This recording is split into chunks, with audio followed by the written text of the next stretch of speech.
শুরু করে দেয়, আল্লাহর নিজাম ছেড়ে দেয়, আল্লাহর কানুনগুলোকে বৃত্তাঙ্গুলি দেখায়, আল্লাহর সাথে অবাধ্যতা করে আল্লাহ রাব্বুল আলামিন দুনিয়ার মধ্যে আযাব নাজিল করেন, দুনিয়া থেকে শান্তি উঠে নিয়ে যান, অশান্তি নাজিল করেন, ফিতনা ফাসাদ নাজিল করেন। আজকে সারা পৃথিবীর মধ্যে শান্তি নাই, সারা পৃথিবীর মধ্যে অশান্তির আগুন দাউ দাউ করে জ্বলছে। আমাদের বাংলাদেশে অরাজকতা অশান্তির আগুন দাউ দাউ করে জ্বলছে। আমাদের দেশের মানুষগুলো ভালোভাবে নিরাপদে ঘুরতে পারে না, চলতে পারে না, মা বোনরা রাস্তা দিয়ে চলতে পারে না, নির্যাতনের শিকার হয়। কথা বলুন ঠিক কিনা? মানুষ হত্যার শিকার হয়, নির্যাতনের শিকার হয়। আজকে অনেকগুলো ঘটনা দেখলাম আমাদের এই ডিজিটাল, এই সোনার বাংলাদেশে, এই স্মার্ট বাংলাদেশে অনেকগুলো হত্যা, অনেকগুলো অপহরণের ঘটনা ঘটে গেল। দেখলাম মিরপুর থেকে একজনকে অপহরণ করে সেই ভারতের মেঘালয়ে নিয়ে 2 কোটি টাকার চাঁদা দাবি করা হয়েছে। তার উপর জুলুম আর নির্যাতন করা হচ্ছে, শারীরিক নির্যাতন করা হচ্ছে। আর একটা রাসেল নামের ছেলেকে দেখলাম হাত পা বেঁধে রিকশার জন্য তাকে পিটিয়ে হত্যা করে তার লাশটাকে রাস্তার নিচে ফেলে রেখেছে। এইভাবে দেখলাম রাব্বি হোসেন নামে একজন প্রভাব প্রতিপত্তি অর্জন করার জন্য রাসেল নামে একটা যুবক, যার ফুটফুটে একটা মেয়ে সন্তান, যার ঘরে স্ত্রী আছে, যার কলিজার টুকরা মা বাবা আত্মীয় স্বজন আছে, এমন একজন রাসেল নামের যুবকটাকে 2.5 ঘন্টা পিটায়া হত্যা করে 13 ঘন্টা পর্যন্ত তার লাশটাকে ঘরের মধ্যে আবদ্ধ করে রেখেছে। স্ত্রীর কাছে লাশটা ফেরত দেয় নাই, বোনের কাছে ভাইয়ের কাছে লাশটা ফেরত দেয় নাই, কলিজার টুকরা মা বাবার কাছে পর্যন্ত লাশটা ফেরত দেয় নাই।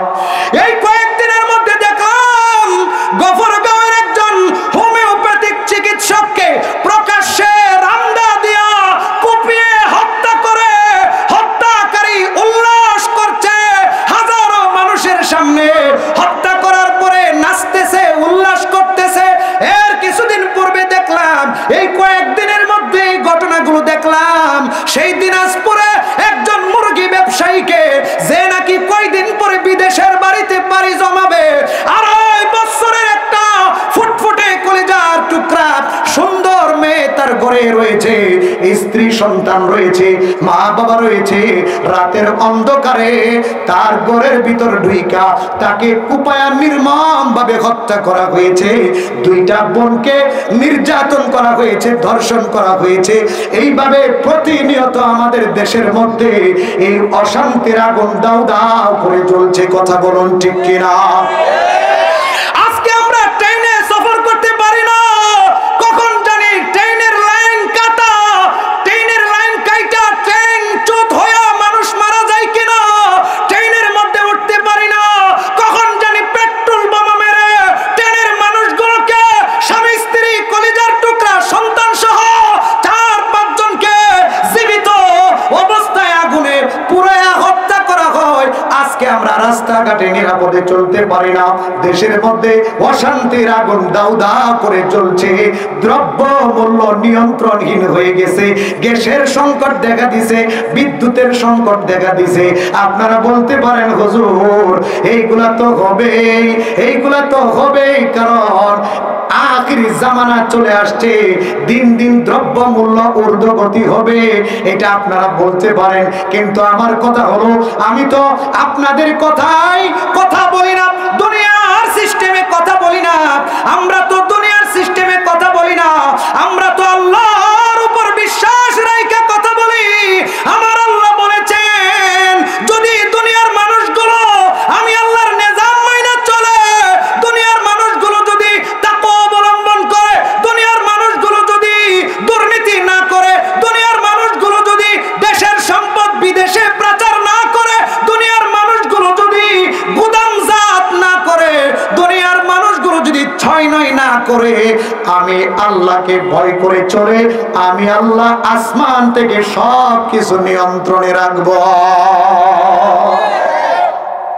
আল্লাহ রাব্বুল আলামিন বলেন, ওয়ালাউ আন্না আহলাল কুরা আমানু ওয়াত্তাকাউ আলাইহিম বারাকাতিম মিনাস সামাই ওয়াল আরদ। আল্লাহ রাব্বুল আলামিন ডাক দিয়া বলেন, দেশের মানুষ যদি, সমাজের মানুষগুলো যদি, এলাকার মানুষগুলো যদি ঈমান আনে এবং আমি আল্লাহকে ভয় করে তারা যদি সঠিক পথে চলে, আমি আল্লাহ জমিন থেকেও রিজিক দিব, আসমান থেকেও রিজিক দিব। আমি আল্লাহ বরকতের দরজাগুলো খুলে দিব। দ্রব্য মূল্যের ঊর্ধ্বগতি হবে না, না খেয়ে মানুষ মারা যাবে না, না পরে মানুষ মারা যাবে না, ঘরের অভাবে মানুষ খোলা আকাশের নিচে থাকতে হবে না। আমি আল্লাহ দেশের সিস্টেম সুন্দর করে দিব। কিন্তু আমরা কি আল্লাহর কথা মতো চলি যে আল্লাহ আমাদেরকে বরকত দিবেন, রহমত দিবেন, আল্লাহ আমাদের দেশে শান্তি দিবেন? আমরা তো সব সময় আল্লাহর অবাধ্যতা করি। ব্যক্তি জীবনে আল্লাহর অবাধ্যতা করি, পারিবারিক জীবনে আল্লাহর অবাধ্যতা করি, সামাজিকভাবে আমরা আল্লাহর অবাধ্যতায় লিপ্ত, রাষ্ট্রীয়ভাবেও আল্লাহর অবাধ্যতায় লিপ্ত। কিভাবে আল্লাহর পক্ষ থেকে রহমত আর বরকত আসবে, কিভাবে শান্তি আসবে? আমরা দাবি করতে পারি অমুক তমুক, কিন্তু বাস্তবে আমরা শান্তিতে নাই, বাস্তবে আমরা আল্লাহর বরকত থেকে বঞ্চিত, কারণ আমরা সবাই কম বেশি অপরাধে লিপ্ত। এই জন্য অপরাধ ছেড়ে দিয়া আল্লাহর গোলামি করতে হবে, আল্লাহর ইবাদত করতে হবে, আল্লাহর নিজামকে মাইনা চলতে হবে। আল্লাহর নিজামকে বৃদ্ধাঙ্গুলি দেখাইলে চলবে না। আজকে আমাদের দেশের মধ্যে আযাব আসার অন্যতম কয়েকটা কারণ হলো, আযাব কখন আসে, আযাব কখন আসে? আল্লাহর নবী বলেছেন কিয়ামতের আগ মুহূর্তে কয়েকটা বড় বড় অপরাধ দেখা দিবে। তার মধ্যে একটা হলো নেশা দ্রব্যের সাইলাব ঘটবে, মদ, নেশা, জুয়া এইগুলোর প্রচার প্রসার হবে, বিস্তার লাভ করবে। তারপরে জিনা ব্যভিচারের বিস্তার ঘটবে, তারপরে গান বাদ্য বেহায়াপনার বিস্তার ঘটবে, জুলুম আর নির্যাতন অত্যাচারের বিস্তার ঘটবে। আল্লাহর নবী বলেছেন এই সমস্ত বড় বড় অপরাধ যখন সমাজের মধ্যে সংগঠিত হবে, তখন আল্লাহর পক্ষ থেকে রহমত উঠে যাবে, আল্লাহর বরকতগুলো উঠে যাবে। রাষ্ট্রের মধ্যে, দেশের মধ্যে আল্লাহর পক্ষ থেকে দুর্ভিক্ষ আসবে, বিভিন্ন বালা মুসিবত আসবে, করোনা আসবে, ডেঙ্গু আসবে, ভূমিকম্প আসবে, ভূমিধস আসবে, বৃষ্টির সময় বৃষ্টি হবে না, রোদের সময় রোদ হবে না, শীতের সময় শীত আসবে না, শীতের সময় শীত হবে না। এইভাবে আল্লাহ রাব্বুল আলামিন যখন দেখেন দুনিয়ার মানুষগুলো আল্লাহর নিজামকে পরিবর্তন করে ফেলে, আল্লাহ দুনিয়ার নিজামটাকে পরিবর্তন করে ফেলেন। দুনিয়ার মানুষগুলো যখন আল্লাহর কথা মাইনা চলে না, আল্লাহ দুনিয়ার যে সিস্টেম এটাকে পরিবর্তন করে ফেলেন, দুনিয়ার সিস্টেমকে আল্লাহ উল্টায় দেন। বর্তমানে আমাদের দুনিয়ার সিস্টেম উল্টেছে না? কথা বলেন ঠিক? উল্টে গেছে না দুনিয়ার সিস্টেম? রোদের সময় রোদ হয় না, বৃষ্টির সময় বৃষ্টি হয় না, জায়গায় জায়গায় ভূমিকম্প, ভূমিধস, তারপরে দ্রব্য মূল্যের ঊর্ধ্বগতি সহ দুর্ভিক্ষ, বিভিন্ন আযাব আর গজব আসতেছে। কেন? কারণ যে আযাবগুলো, যেই গুনাহের কথা বললাম, এই গুনাহগুলো আমাদের সমাজের মধ্যে অহরহ হচ্ছে। সবচেয়ে বড় একটা গুনাহ নেশা এবং জুয়া, এই ক্যাসিনো, এই বড় অপরাধটা আমাদের সারা বাংলাদেশের মধ্যে সাইলাব। আপনি শহর বলেন, গ্রাম বলেন, বন্দর বলেন, সব জায়গায় এখন নেশার সাইলাব।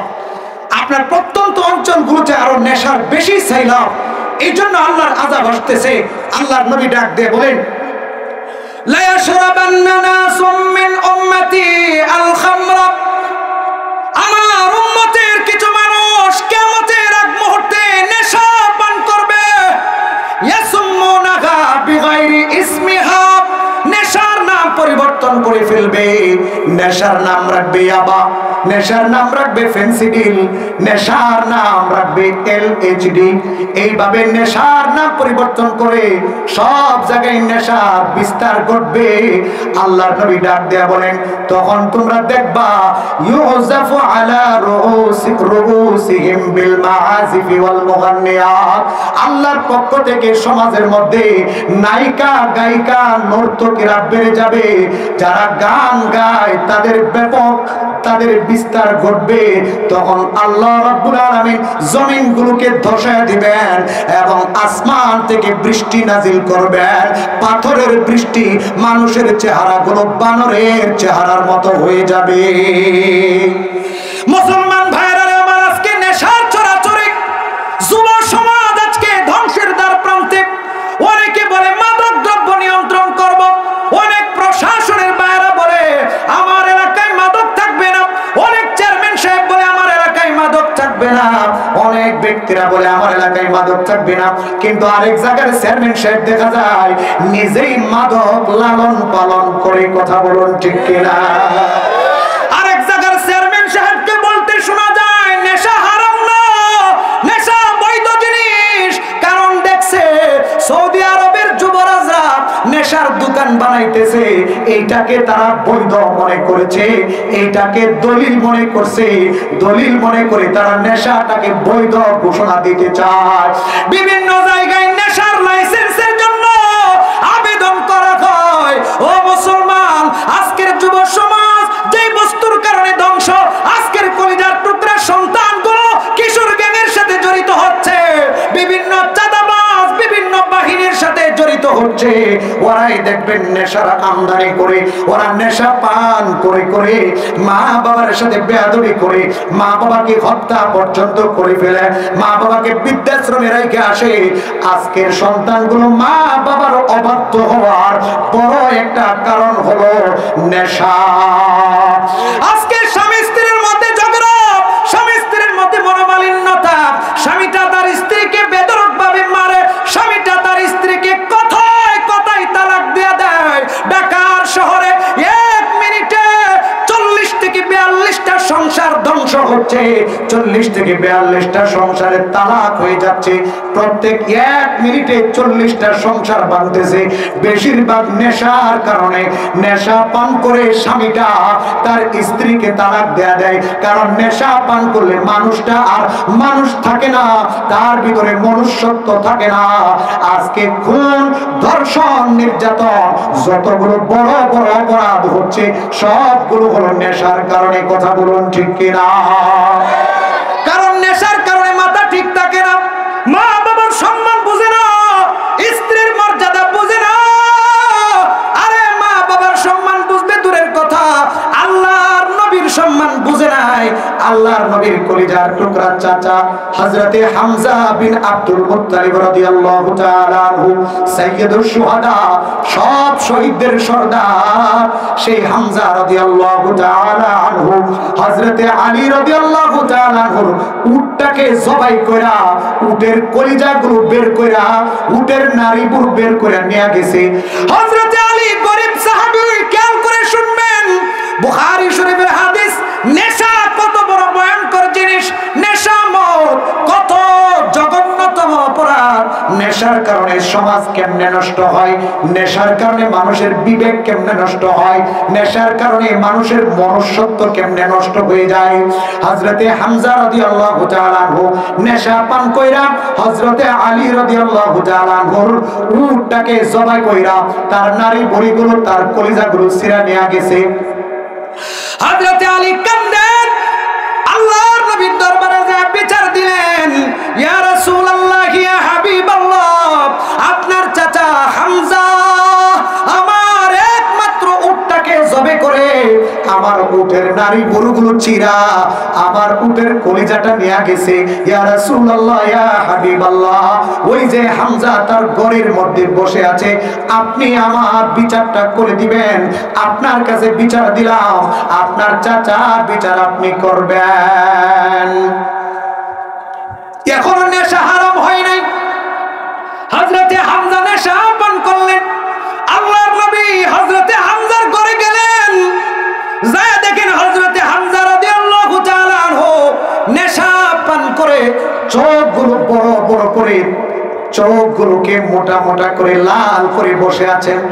আল্লাহর নবী ধমক দিয়া বললেন, ও চাচা হামজা, তুমি হযরতে আলীর উটটাকে কেন জবে কইরা তার এত বড় সম্পদটাকে তুমি ধ্বংস করলা? কেন তুমি আলীর এত বড় ক্ষতি করলা?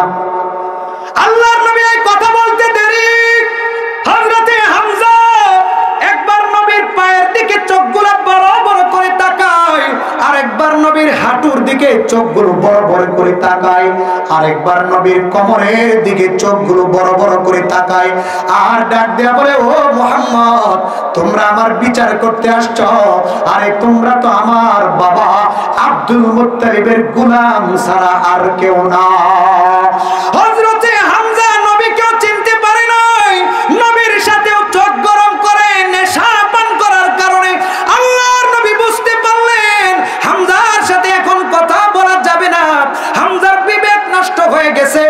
হামজার কলব নষ্ট হয়ে গেছে, হামজার মনুষ্যত্ব নষ্ট হয়ে গেছে। হামজার নেশা করার কারণে আসল অবস্থায় নাই। চলো রে তাড়াতাড়ি যাই, কারণ হামজা কি জানি বইলা বসে, হামজা নিজের ক্ষতি করে ফেলবে। এই জন্য চলো আমরা হামজার কাছ থেকে চলে যাই। মুসলমান ভাইরা আমার, নেশা বড় মারাত্মক জিনিস। আল্লাহ রাব্বুল আলামিন প্রথম নেশার যে আয়াত নাজিল করলেন, ওই আয়াতের মধ্যে আল্লাহ রাব্বুল আলামিন ডাক দিয়ে বলেন, ও আমার নবীর দুস্থ মুহাম্মদ, সাহাবীরা আপনার কাছে নেশার ব্যাপারে জিজ্ঞেস করে, আমি বলে দিলাম আপনিও আপনার সাহাবীদেরকে বলে দেন, নেশা হলো অপরাধের জিনিস, নেশা হলো গুনার বস্তু। তবে নেশার মধ্যে কিছু উপকার আছে। যারা নেশাখোরদেরকে দেখছেন, নিয়মিত যারা নেশা পান করে দেখবেন, ওরা ওই নেশাখোররা নেশা পান করার পরে শরীরের মধ্যে একটা ভাব চলে আসে, শক্তি চলে আসে। ওরা মনে মনে বলে, হামচুনিমান ডাঙ্গরে মিস, আমার মতো শক্তিশালী পৃথিবীতে আর কেউ নাই। ঘুম ঘুম ভাব থাকলে চলে যায়, ক্লান্তি ভাব থাকলে সেটাও চলে যায়, শরীরের মধ্যে এক প্রকার শক্তি সঞ্চার হয়। আল্লাহ রাব্বুল আলামিন ডাক দেয়া বলে, মানাফিউ লিন-নাস, আমি আল্লাহ জানি নেশা পান করলে শারীরিকভাবে লাভবান হওয়া যায়, ক্ষণিকের জন্য শক্তি পাওয়া যায়, কিন্তু আল্লাহ ডাক দেয়া বলেন, ওয়া ইসমুহুমা আকবারু মিন নাফইহিমা, তবে উপকারের চাইতে ক্ষতির দিকটা হলো বেশি। এরপরেও কিছু কিছু সাহাবায়ে কেরাম নেশা পান করেন। একদিনকার ঘটনা আমি সংক্ষেপ করে বলছি, খেয়াল করে শুনবেন। আজকে নেশার কারণে যুব সমাজ নষ্ট, নেশার কারণে নারী নির্যাতন, নারী দর্শন, নেশার কারণে সন্তানগুলো মা বাবার সাথে বেয়াদবি করে, নেশার কারণে তালাক হয়, নেশার কারণে হত্যা হয়, নেশার কারণে মারামারি খুনাখুনি হয়। কথা বলেন ঠিক কি না? এই জন্য বলবো, শুনেন, ভালো করে শুনেন। আল্লাহ রাব্বুল আলামিন যখন দেখলেন নেশা পান করার পরে মানুষগুলোর মাথা নষ্ট হয়ে যায়, নামাজে দাঁড়ায় নামাজ ঠিক মতো পড়তে পারে না, মাগরিবের নামাজের পূর্বে কয়েকজন সাহাবী হালকা নেশা পান কইরা নামাজে দাঁড়াইছে, তখনও পর্যন্ত মদ হারাম হয় নাই, নেশা হারাম হয় নাই। একজন সাহাবী নেশা পান কইরা নামাজে দাঁড়াইছে, ইমামতি করতেছে, নেশা পান করে ইমামতির মুসল্লায় দাঁড়াইছেন, মাগরিবের নামাজ আদায় করছেন। হাদিসের মধ্যে আসছে, আল্লাহর নবী সরকারে দুজাহান রাহমাতুল লিল আলামিনের একজন সাহাবী কুল ইয়া আইয়ুহাল কাফিরুন এই সূরাটা তেলাওয়াত শুরু করে দিলেন, কিন্তু নামাজের আগে নেশা পান করার কারণে সহজ ছোট্ট সূরাটা পড়তে পারলেন না, সূরার মধ্যে ভুল লাগায়া দিলেন, পেশ লাগায়া দিলেন। সাহাবায়ে কেরাম আল্লাহর নবীর কাছে বিচার দিলেন, আল্লাহর নবীর কানে সংবাদ চলে গেল, আল্লাহ তো জানেন। এবার আল্লাহ আয়াত নাজিল করে দিলেন, ইয়া আইয়ুহাল্লাযীনা আমানু লা তাকরাবুস সালাতা ওয়া আনতুম সুকারা, হে আমার ঈমানদাররা, হে আমার গোলামেরা, তোমরা নামাজের দ্বারে কাছেও যাইবা না নেশা পান কইরা। নেশা পান করে, মদ পান করে নামাজের দ্বারে কাছেও যাইবা না, কারণ নেশা আর নামাজ একসাথে হতে পারে না। নামাজ হলো আমি আল্লাহর সাথে কথা বলা, নামাজ হলো আমি আল্লাহর গোলামি করা, নামাজ হলো আমি আল্লাহর সাথে চাওয়া, আমি আল্লাহর কাছে চাওয়া। সুতরাং নেশা পান করে মাতাল হইয়া তোমরা নামাজে দাঁড়াইবা, এটা হতে পারে না। নেশা পান করে নামাজের দ্বারে কাছেও যাইবা না। সাহাবায়ে কেরাম মনে মনে ভাবলেন, নামাজটা আমাদের কাছে অনেক দামি, আল্লাহ বলছেন নেশা পান করে নামাজে যাওয়া যাবে না, আমরা কি নেশা ছাড়বো নাকি নামাজ ছাড়বো? সাহাবায়ে কেরাম বলতে লাগলেন, না রে না, নেশা ছাড়া যাবে কিন্তু নামাজ ছাড়া যাবে না। এই জন্য অনেক সাহাবায়ে কেরাম নেশা ছেড়ে দিলেন, নামাজ ছাড়লেন না, নামাজকে প্রাধান্য দিলেন। কিন্তু আজকের মুসলমান নামাজকে প্রাধান্য দেয় না, দুনিয়ার কাজকে প্রাধান্য দেয়, দুনিয়ার চাহিদাকে প্রাধান্য দেয়, দুনিয়ার কাজগুলোকে প্রাধান্য দেয়, দুনিয়ার ডিউটিকে প্রাধান্য প্রাধান্য দেয়, দুনিয়ার ব্যবসা বাণিজ্যকে প্রাধান্য দেয়, দুনিয়ার চাকরি বাকরিকে প্রাধান্য দেয়, দুনিয়ার খেতি কামারিকে প্রাধান্য দেয়, ঘুমটাকে প্রাধান্য দেয়, নামাজ প্রাধান্য দেয় না। অথচ পৃথিবীর মধ্যে সবচাইতে গুরুত্বপূর্ণ ইবাদত হলো নামাজ। সবচাইতে গুরুত্বপূর্ণ ইবাদত কি ভাই? কারণ কিয়ামতের ময়দানে সর্বপ্রথম যেই সওয়াল করা হবে, যেই হিসাব নেওয়া হবে, সেটা কিসের হিসাব নেওয়া হবে? আর একটু আওয়াজ দিয়ে বলেন, কিসের হিসাব নেওয়া হবে? নামাজের হিসাব নেওয়া হবে। কিন্তু দুঃখের বিষয়, আজকে মসজিদগুলো খালি। কথা বলুন ঠিক কিনা? জুমার মসজিদে যে মুসল্লি হয় 5 ওয়াক্ত, সেই মুসল্লি হবে দূরের কথা, 10 ভাগের 1 ভাগ হয় না। কথা বলুন ঠিক কিনা? আজকে আমরা দুনিয়ার কাজকে প্রাধান্য দেই, খেতি কামারিকে প্রাধান্য দেই। সারাদিন অফিস করার সময় হয়, সারাদিন আমার ব্যবসা বাণিজ্য করার সময় হয়, সারাদিন বন্ধু বান্ধবের সাথে আড্ডা দেওয়ার সময় হয়, সারাদিন মোবাইল টিপার সময় হয়, সারাদিন গীবত সমালোচনা, রেস্টুরেন্টে সময় দেওয়া, ঘোরা গাড়ির সময় হয়। কিন্তু আল্লাহর ইবাদত, সবচাইতে গুরুত্বপূর্ণ ইবাদত নামাজের সময়টা হয় না। 5 ওয়াক্ত নামাজ পড়লে কয় ঘন্টা লাগে? 24 ঘন্টার মধ্যে আল্লাহ সুবহানাহু ওয়া তাআলা মাত্র 5 ওয়াক্ত নামাজ পড়ে ফরজ করেছেন। 5 10 50 মিনিট সময় লাগে, এর চাইতে বেশি সময় হয়তো লাগে না। হ্যাঁ, আরো ধীরস্থির ভাবে, আরো মনোযোগ সহকারে সুন্নাত নফলগুলো সহ পড়লে হয়তো 1 ঘন্টা লাগবে, হয়তো 1.5 ঘন্টা লাগবে। আরে দোস্ত, তোমাকে আল্লাহ 24 ঘন্টা সময় দিল, রাত দিনে 24 ঘন্টা সময় পাইলো। তুমি 24 ঘন্টা সময়ের মধ্যে আল্লাহকে তুমি 1.5 ঘন্টা সময় দিতে পারলো না, 1 ঘন্টা সময় আল্লাহর জন্য খরচ করতে পারলো না। ও দোস্ত, তাহলে আমরা কিভাবে মুসলমান দাবি করতে পারি? কিভাবে জান্নাতের আশা করতে পারি? একটু চিন্তাশীল হওয়া দরকার, একটু বিবেকটাকে জাগ্রত করা দরকার। আমাকে আল্লাহ পাঠিয়েছেন, আল্লাহ বানিয়েছেন, আল্লাহ আমাকে অফিসের চাকরি দিয়েছেন, আল্লাহ আমাকে ব্যবসা করার জন্য সুস্থ রেখেছেন, আল্লাহ আমাকে ভালো রেখেছেন, আল্লাহ আমাকে খাওয়ান, আল্লাহ আমাকে পালেন, আল্লাহ আমাকে সব কিছু দিচ্ছেন।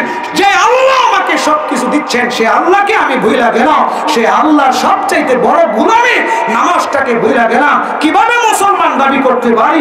আরে সহিহ হাদিসের মধ্যে আল্লাহর নবী বলেন, মান তারাকা সালাতান মুতাআম্মিদান ফাকাদ কাফার, মান তারাকা সালাতান মাকতুবাতান। 1 ওয়াক্ত ফরজ নামাজ যে ব্যক্তি ইচ্ছা করে ছেড়ে দিল, হয়তো কষ্ট লাগতে পারে, হয়তো আমি নামাজ পড়ি না, হয়তো আমি নামাজ পড়ার সুযোগ পাই না, এই জন্য আমার হৃদয়ে আঘাত লাগতে পারে। আরে হুজুর তো আমার কমতির মধ্যে হাত দিয়ে দিছে, এটা ভালো লাগে না, হয়তো আমার কষ্ট লাগে, হয়তো আমার কানের মধ্যে এটা একটা বাজে শব্দ মনে হচ্ছে, হয়তো এই কথাটা আমার বিরুদ্ধে চলে যাচ্ছে, কিন্তু বাস্তব সত্য হলো আমি যে মুসলমান দাবি করি, আমি যে মুমিন দাবি করি, দোস্ত, আমি যে জান্নাতে যাওয়ার স্বপ্ন দেখি, আমি যে জান্নাতে যাওয়ার আশা বুকের মধ্যে লালন করে বসে আছি, আমি কি আদৌ সত্যিকারের মুসলমান? আমি কি আদৌ জান্নাতে যাওয়ার কাজ করি? আল্লাহর নবী বলছেন, জীবনে বালেগ হওয়ার পরে, প্রাপ্তবয়স্ক হওয়ার পরে, নামাজ ফরজ হওয়ার পরে 1 ওয়াক্ত নামাজ, বেশি নামাজ ছাড়া লাগবে না। আজকে তো আমার 1000 ওয়াক্ত নামাজ কাজা, আজকে তো আমার 100 ওয়াক্ত নামাজ কাজা, আজকে তো আমার অসংখ্য অগণিত ওয়াক্ত নামাজ কাজা। আল্লাহর নবী বলছেন, 1 ওয়াক্ত নামাজ যে ইচ্ছা করে কাজা করবে, সে ফাকাদ কাফারা, সে কুফরি করলো। অনেকে তো বলেছেন সে কাফের হয়ে গেল, বলেন নাউজুবিল্লাহ। অনেক উলামায়ে কেরাম বলছেন এই হাদিসের অর্থ সে কাফের হয়ে গেছে। কিন্তু কিছু কিছু উলামায়ে কেরাম, সাহাবায়ে কেরাম সহজ করে ব্যাখ্যা করেছেন আমাদেরকে বাঁচায় দেওয়ার জন্য, যে আসলে কাফের হয়ে যায় না, ইসলাম থেকে বের হয়ে যায় না, তবে সে আল্লাহর নিয়ামতগুলোকে অস্বীকার কইরা আল্লাহর সাথে কুফরি করলো এবং সত্যিকারের মুসলমান থেকে সে বের হয়ে গেল। সে আর পরিপূর্ণ মুসলমান রইল না, সে একেবারে কামেল মুসলমান রইল না। এটাকে ছোটভাবে দেখার কোনো সুযোগ নাই। নামাজ ছাইরা দেওয়া, নামাজ না পড়া, নামাজ কাজা করা, এটা আমার ইসলামের মধ্যে, আমার ইমানের মধ্যে বড় দাগ এনে দিবে, বড় ত্রুটি এনে দিবে। আরে আমি যে মুসলমান, আরেকজন কাফের, এই কাফের এবং মুসলমানের মধ্যে মাঝখানে পার্টিশনই তো হলো নামাজ। বুখারীর হাদিস, মুসলিমের হাদিস, সহিহ হাদিস। আল্লাহর নবী ডাক দেয়া বলেন, বাইনাল ঈমানি ওয়াল কুফরি ওয়াশ শিরকি তারকুস সালাহ। একজন কাফের, একজন মুশরিক, আরেকজন ঈমানদারের মধ্যে পরিচয় হলো যে নামাজ পড়ে বুঝবা সে মুমিন, যে নামাজ পড়ে বুঝবা সে মুসলমান। কাফেররা কোনোদিন নামাজ পড়ে না, মুশরিকরা নামাজ পড়ে না। তো হয়ে গেলাম, মুশরিকের মতো হয়ে গেলাম। আমার মাঝে আর কাফেরের মাঝে পার্টিশনই হলো নামাজ। আমি নামাজ পড়ি তো আমার পেহচান মুসলমান, আমি নামাজ পড়ি না তো আমার পরিচয়টা কেমন যেন কাফেরের মতো হয়ে যায়। এটাকে ছোটভাবে দেখার কোনো সুযোগ নাই। আপনি যে অবস্থায় থাকেন নামাজ পড়তে হবে। আপনি দাঁড়িয়ে রাখেন না তাও নামাজ পড়তে হবে। আপনি রোজা রাখেন, অনেক সময় রাখতে পারেন না, কিন্তু এটা ভাবলে চলবে না আমি তো রোজা রাখতে পারি না, সুতরাং নামাজ কেমনে পড়বো। আপনি গুনার কাজ করেন, নেশা পান করেন, আপনার আরো অনেক গুনাহ আছে গোপনে, আমার অনেক গুনাহ আছে, এই কথা ভাবলে চলবে না। আরে আমি তো অনেক বড় গুনাহগার, আমি তো অনেক গুনাহ করি, সুতরাং নামাজ পড়লে লাভ কি? না, আল্লাহ রাব্বুল আলামিন বলছেন আরে তুই নামাজ ধর, আরে নামাজ পড়, ইন্নাস সালাতা তানহা আনিল ফাহশাই ওয়াল মুনকার। আরে তুই নামাজ ধর, বাকি কাজ তো আমি আল্লাহ করব। আমি আল্লাহই তো ঘোষণা দিলাম তুই নামাজ পড়। নামাজ করে জিনা, ব্যভিচার, সুদ, ঘুষ, হারাম থেকে বাঁচায় রাখা। তুই যেই জন্য জিনা করিস, তুই যেই জন্য সুদ খাস, তুই যেই জন্য ঘুষ খাস, তুই যেই জন্য হারাম কাজে হাত দিয়েছিস, আমি আল্লাহ নামাজের বদৌলতে, আমি আল্লাহ সেই কাজগুলো, আমি আল্লাহ সেই দুনিয়ার সেই আসবাবগুলো, দুনিয়ার টাকা পয়সা, দুনিয়ার বাড়ি গাড়ি, আমি আল্লাহ তোর কদমে ফেলায় দিব। জিনা করা লাগবে না, আমি আল্লাহ তোর মনের মধ্যে শান্তি দিয়া দিব। চুরি করা লাগবে না, হালাল সম্পদের মালিক বানায় দিব। তোর চুরি করা লাগবে না, হালাল ভাবে তোর বাড়ির মালিক বানায় দিব। আমি আল্লাহ তোকে হালাল ভাবে সম্মানের মালিক বানায় দিব। আমি আল্লাহ বৈধ পন্থায় তোর যত জরুরত গুলো আছে, তোর যত প্রয়োজন গুলো আছে, আমি আল্লাহ সবগুলো প্রয়োজন আমার গায়বী খাজানা থেকে মিটায় দিব। আরে তুই তো এটার মালিক না, দেওয়ার মালিক হলাম আমি আল্লাহ। দেওয়ার মালিককে একটু আওয়াজ দিয়ে বলেন। সুতরাং আল্লাহর নাফরমানি করে যেটা অর্জন করা হয় এটা আসল না, এটা নকল, এটার মধ্যে বরকত নাই, এটার মধ্যে শান্তি নাই। আল্লাহর অবাধ্যতা করে যেটা অর্জন করা হয় এটা ভুয়া, এটা মিথ্যা, এটা ধ্বংসের কারণ। আর আল্লাহর ইবাদত করে যেটা অর্জন হয়, হালাল পন্থায় যেটা অর্জন হয়, এটা আল্লাহর দেওয়া, আল্লাহর দেওয়া, আল্লাহর দেওয়া রহমত, বরকত, আল্লাহর দেওয়া নেয়ামত। এটাকে বোঝার চেষ্টা করতে হবে। আজকে নেশা, জুয়া ইত্যাদি আমাদেরকে নামাজ থেকে দূরে সরায় রাখছে। সামনে আলোচনা আসছে, এটা বলে আমি শেষ করবো ইনশাআল্লাহ। তো সাহাবায়ে কেরাম নামাজে দাঁড়াইছেন, তখনও নেশা স্পষ্টভাবে আল্লাহ নাপাক বলেন নাই, শয়তানের কাজ বলেন নাই। এর কারণ হলো যে দেখেন, কষ্ট নিবেন না কেউ, আমরা যারা নিয়মিত পান খাই, আমরা যারা নিয়মিত বিড়ি খাই, সিগারেট খাই, ডেলি 1 প্যাকেট 2 প্যাকেট 3 প্যাকেটও লাগে। পানখুর যারা নিয়মিত পান খায়, এটা খারাপ না। পান যারা খায় নিয়মিত 20টা 30টা পানও লাগে, এমনও ব্যক্তি আছে 10টা লাগে, 15টা লাগে। এখন আমি মসজিদের ইমাম সাহেব যদি আপনারা ধৈর্য বলে, এই চাচা আপনি বিড়ি খান, এই ভাই আপনি বিড়ি খান, ডেলি আপনার 3 প্যাকেট সিগারেট লাগে, বিড়ি লাগে, আজকে থেকে আপনি ওয়াদা করেন একটা বিড়িও খাইতে পারবেন না। আজকে থেকে আপনি ওয়াদা করেন 10টা 12টা পান লাগে, একটা পানও খাইতে পারবেন না। দেখবেন এই মানুষটা পারবে না, এই মানুষটা লুট নিতে পারবে না, এই মানুষটা দেখবেন পারবে না। তার জন্য কষ্ট হয়ে যাবে, কারণ যে মানুষটা 20 বছর যাবত নেশা পান করে আসতেছে, 20 বছর যাবত বিড়ি পান খেয়ে আসতেছে, অভ্যস্ত, অনেকগুলা লাগে, ওরা যদি আপনি বলেন এখন থেকে একটাও খাইতে পারবা না, দেখবেন তার জন্য কষ্ট হবে কি হবে না? বলেন কষ্ট হবে কি হবে না? কষ্ট হয়ে যাবে। তো আল্লাহ সুবহানাহু ওয়া তাআলা যখন দেখলেন যে সাহাবায়ে কেরাম মুসলমানরা এরা ইসলাম ধর্ম গ্রহণ করার আগে কলস ভর্তি মদ পান করে, বড় বড় কলস, বিশাল বড় আয়োজন করে তারা গ্লাসের পর গ্লাস, মটকার পর মটকা মদ পান করছে, অনেক মদ পান করতো তারা। কিন্তু ইসলামের ছোঁয়া পাওয়ার পরে এমনিতে অনেকে মদ ছেড়ে দিছে আস্তে আস্তে। কিন্তু আল্লাহ সুবহানাহু ওয়া তাআলা চিন্তা করলেন এদেরকে যদি আমি বলি এটা শয়তানের কাজ, এটা করতে পারবা না, না পাক, তাহলে আমার বান্দাদের উপর কষ্ট হয়ে যাবে, অনেকে অসুস্থ হয়ে যাবে, অনেকে দুর্বল হয়ে যাবে, অনেকে আত্মহত্যা করবে। এদেরকে আমি আল্লাহ গুনার মধ্যে ফেলাইতে চাই না, আমার বান্দাদের উপর আমি দয়া করব। আল্লাহ দয়া কইরা হিকমত অবলম্বন কইরা প্রথমে বলছে এটা উপকার আছে কিন্তু ক্ষতি বেশি। এরপরে বলছেন দেখো নামাজ পড়ো তো, নামাজকে প্রাধান্য দাও, নেশা পান করে নামাজে যাওয়া যাবে না। সাহাবায়ে কেরাম বুঝতে পারলেন আমাদের কাছে তো নামাজ দামি, নেশা দামি না, এইজন্য সাহাবায়ে কেরাম নেশা পান করা ছেড়ে দিলেন, নামাজকে প্রাধান্য দিলেন। আল্লাহ হিকমত অবলম্বন করছেন। এরপরে দেখলেন কিছু মানুষ নেশার ব্যবসা বাণিজ্য করে, নেশা খায় না কিন্তু নেশার ব্যবসা বাণিজ্য করে, আবার অল্প নামাজের টাইম ছাড়া অল্প খায়, অল্প নেশা পান করে।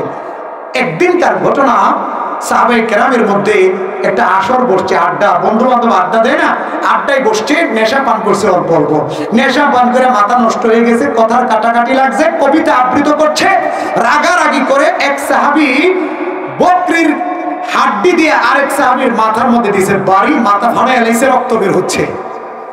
নেশা পান করে একজন আরেকজনের মাথা ফাটায় দিছে। বর্তমানে নেশা পান করে মাথা ফাটায় কি ফাটায় না? মাথা ফাটায়, স্ত্রী তালাক দেয়, হত্যা করে, গুম করে, খুন করে, ধর্ষণ করে, নির্যাতন করে, যা যা হয় বেশিরভাগ নেশার কারণে হয়। সাহাবায়ে কেরামের মধ্যে এমন একটা দুর্ঘটনা ঘটে গেল, নবীর কাছে সংবাদ যাওয়ার পরে নবীজির কলিজাটা ফেটে যাচ্ছে। নবী বলে, আল্লাহ তুমি নেশার ব্যাপারে একটা পরিপূর্ণ বিধান নাজিল করো, যেই বিধানের পরে আর বিধান নাজিল করা লাগবে না, যেই বিধানের পরে আমি নেশাকে হারাম ঘোষণা করব, নেশাকে আমি সমাজ থেকে উঠায়া দিব। আল্লাহ তুমি একটা আয়াত নাজিল করো, বিধান নাজিল করো। তখন আল্লাহ পাক নেশার ব্যাপারে চূড়ান্ত ঘোষণা দিয়ে দিলেন। আল্লাহ রাব্বুল আলামিন বলেন, ইয়া আইয়ুহাল্লাযীনা আমানু ইন্নামাল খামরু ওয়াল মাইসিরু ওয়াল আনসাবু ওয়াল আজলামু রিজসুম মিন আমালিশ শাইতান ফাজতানিবুহু লাআল্লাকুম তুফলিহুন।